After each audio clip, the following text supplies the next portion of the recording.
آج ہم بات کر رہے ہیں لوط علیہ السلام کی قوم کی۔ رب تعالیٰ 8ویں پارے میں سورہ الاعراف کی آیت نمبر 80 میں فرماتا ہے کہ وَلُوطًا اِذْ قَالَ لِقَوْمِهِ أَتَأْتُونَ الْفَاحِشَةَ مَا سَبَقَكُمْ بِهَا مِنْ أَحَدٍ مِنَ الْعَالَمِينَ۔ اور لوط کو بھیجا جب اس نے اپنی قوم سے کہا کہ وہ بے حیائی کرتے ہو جو تم سے پہلے جہاں میں کسی نے نہ کی۔ إِنَّكُمْ لَتَأْتُونَ الرِّجَالَ شَهْوَةً مِّن دُونِ النِّسَاءِ بَلْ أَنْتُمْ قَوْمٌ مُسْرِفُونَ۔ تم تو مردوں کے پاس شہوت سے جاتے ہو عورتیں چھوڑ کر، بلکہ تم لوگ حد سے گزرنے والے ہو۔ ناظرین و سامعین، ابراہیم علیہ السلام کے بھتیجے ہیں لوط علیہ السلام۔ آپ اہل سدوم کی طرف بھیجے گئے جب آپ کے چچا ابراہیم علیہ السلام نے شام کی طرف ہجرت کی۔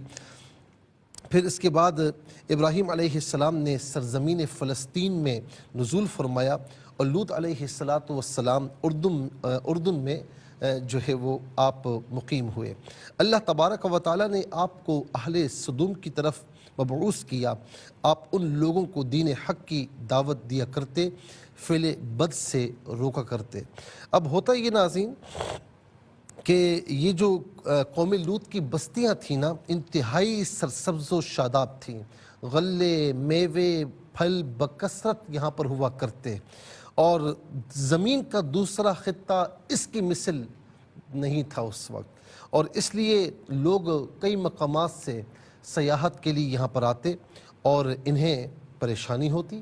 ایسے وقت میں ابلیس لعین ایک بوڑھے کی صورت میں نمودار ہوا اور ان سے کہنے لگا کہ تم مہمانوں کی اس کثرت سے نجات چاہتے ہو تو جب وہ لوگ آئیں تو ان کے ساتھ معاذ اللہ بدکاری کرو، بدفعلی کرو، اور یہ کام انہیں شیطان نے سکھا دیا۔ لوط علیہ السلام نے بہت روکا اور وہ نہیں رکے۔ پھر اس کے بعد جب عذاب مقدر ہوا، عذاب آنے لگا، تو اللہ رب العالمین یہاں پر فرماتا ہے وَمَا كَانَ جَوَابَ قَوْمِهِ إِلَّا أَنْ قَالُوا أَخْرِجُوهُمْ مِنْ قَرْيَتِكُمْ إِنَّهُمْ أُنَاسٌ يَتَطَهَّرُونَ۔ آیت نمبر 82 کہ اس کی قوم کا کچھ جواب نہ تھا مگر یہی کہنا کہ ان کو اپنی بستی سے نکال دو، یہ لوگ بڑی پاکیزگی والے ہیں نا، پاکیزگی چاہتے ہیں، نکالو ان کو۔ تو ہم نے فَأَنْجَيْنَاهُ وَأَهْلَهُ إِلَّا امْرَأَتَهُ كَانَتْ مِنَ الْغَابِرِينَ۔ تو ہم نے اس سے اور اس کے گھر والوں کو نجات دی مگر اس کی عورت وہ رہ جانے والوں میں سے ہوئی۔ وَأَمْطَرْنَا عَلَيْهِمْ مَطَرًا فَانظُرْ كَيْفَ كَانَ عَاقِبَةُ الْمُجْرِمِينَ۔ آیت نمبر 84، اور ہم نے ان پر ایک میہ برسایا تو دیکھو کیسا انجام ہوا مجرموں کا۔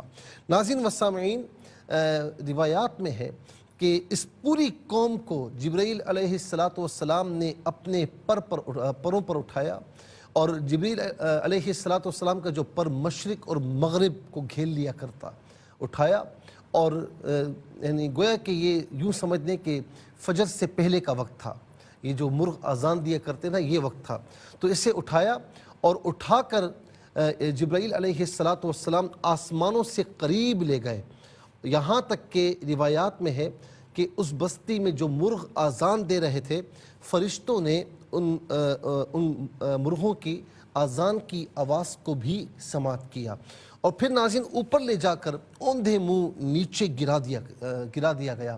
آپ ذرا سوچئے کہ الٹا گرا دیا جائے، پوری بستی کو آسمان سے پلٹ دیا جائے، حال کیا ہوگا۔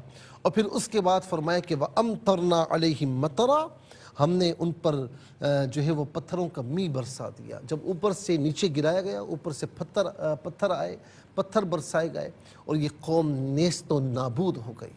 فَانظُرْ كَيْفَ كَانَ عَاقِبَةُ الْمُجْرِمِينَ۔ تو دیکھو کیسا انجام ہوا مجرموں کا۔